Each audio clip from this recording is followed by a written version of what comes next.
The angle on the legs is 10 degrees, so I set my miter saw to it. I like to cut off the ends of the boards and use them as a template to mark the direction of cuts for the subsequent pieces.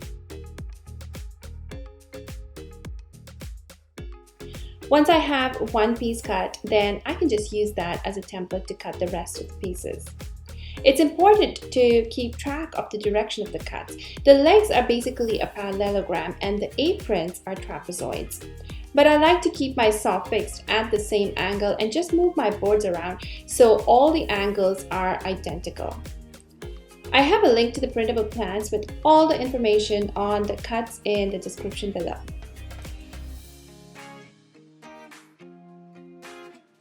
Once the cuts were made, I took them over to my crack jig and made the pocket holes.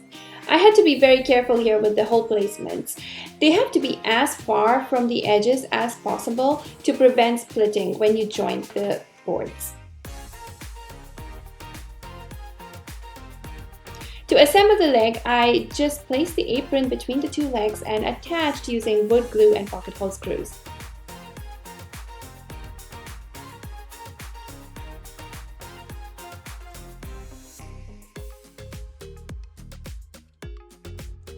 I kept the pocket holes on the insides because they would just get hidden when attached to the tabletop.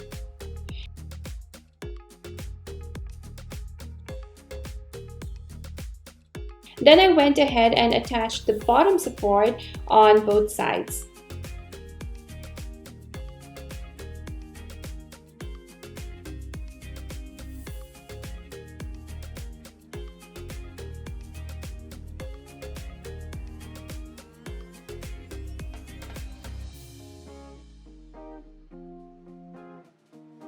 Once the legs were built and the rest of the leg frame boards were cut, I moved on to the top. Now the top is made up of plywood. I cut up my sheet of plywood using a circular saw and the crack rip cut. The crack rip cut makes it really easy to make multiple identical cuts accurately. I could have used my table saw for this, but I just wanted to show you that this project can be done very easily with basic tools. Next, I made pocket holes in the plywood on my crack jig. There is actually a special setting for pocket holes on plywood, so be sure to read about it in the linked article above. To assemble, I started with the sides with my pocket holes facing outwards. I love using my right angle clamp to make sure that everything stays square.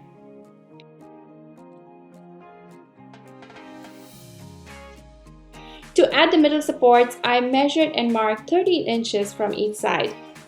To keep the supports square and straight, I used assembly squares and clamped them on both ends.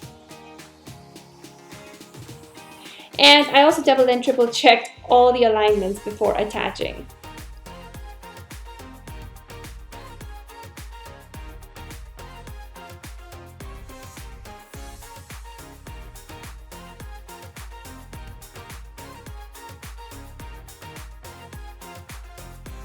Then I went ahead and built the two drawers. I have a full article on all you need to know about building drawers on my site, and I will link to that below. To install drawer slides, I used scrap 1/4 inch boards for the height and a scrap 3/4 inch board for a drawer face to fix the placement and attach the drawer slides.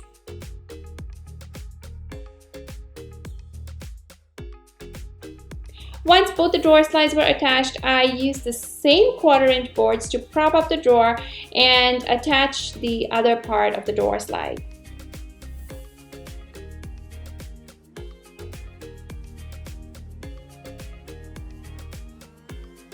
Once both the drawers were installed, I applied wood glue and attached the top with wood glue and finish nails.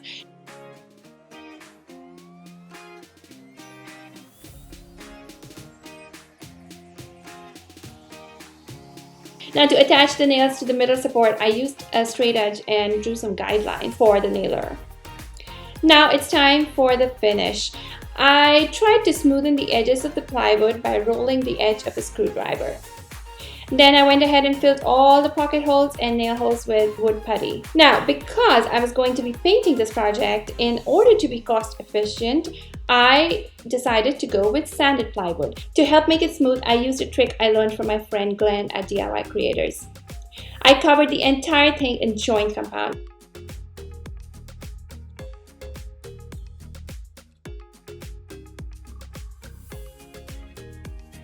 and sanded it back down to reveal a nice smooth surface. You want to sand just enough to have the wood barely visible through the joint compound. Then I brushed off and wiped off all the dust and then took it over to my paint tent and added a couple coats of primer followed by a couple coats of paint. I also stained the legs and the boards for the frame separately. Once everything was ready to assemble, I laid the top upside down on my workbench.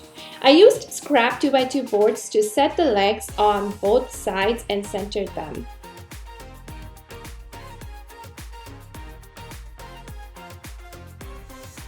Then I attached the long supports to the legs using pocket hole screws and wood glue.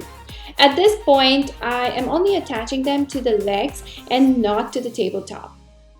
I prefer doing it this way so I could make sure that everything fit perfectly.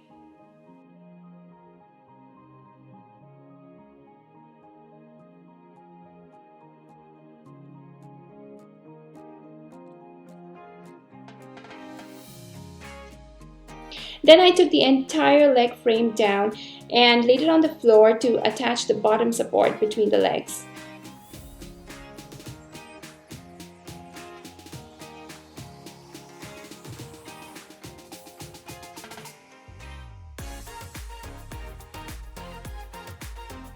Then finally, I brought it back onto the top and attached using countersunk 2-inch wood screws.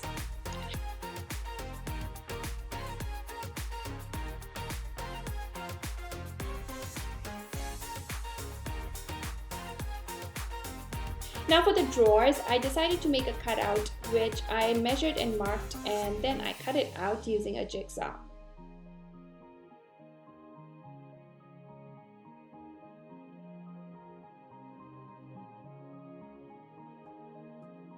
Now to attach the drawer fronts, I like to use finished nails to quickly attach them to the drawers.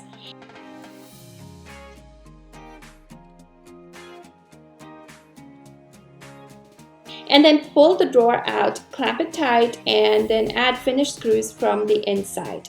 And that is it. That's the simple but modern desk. I made this for my daughter and she loves it.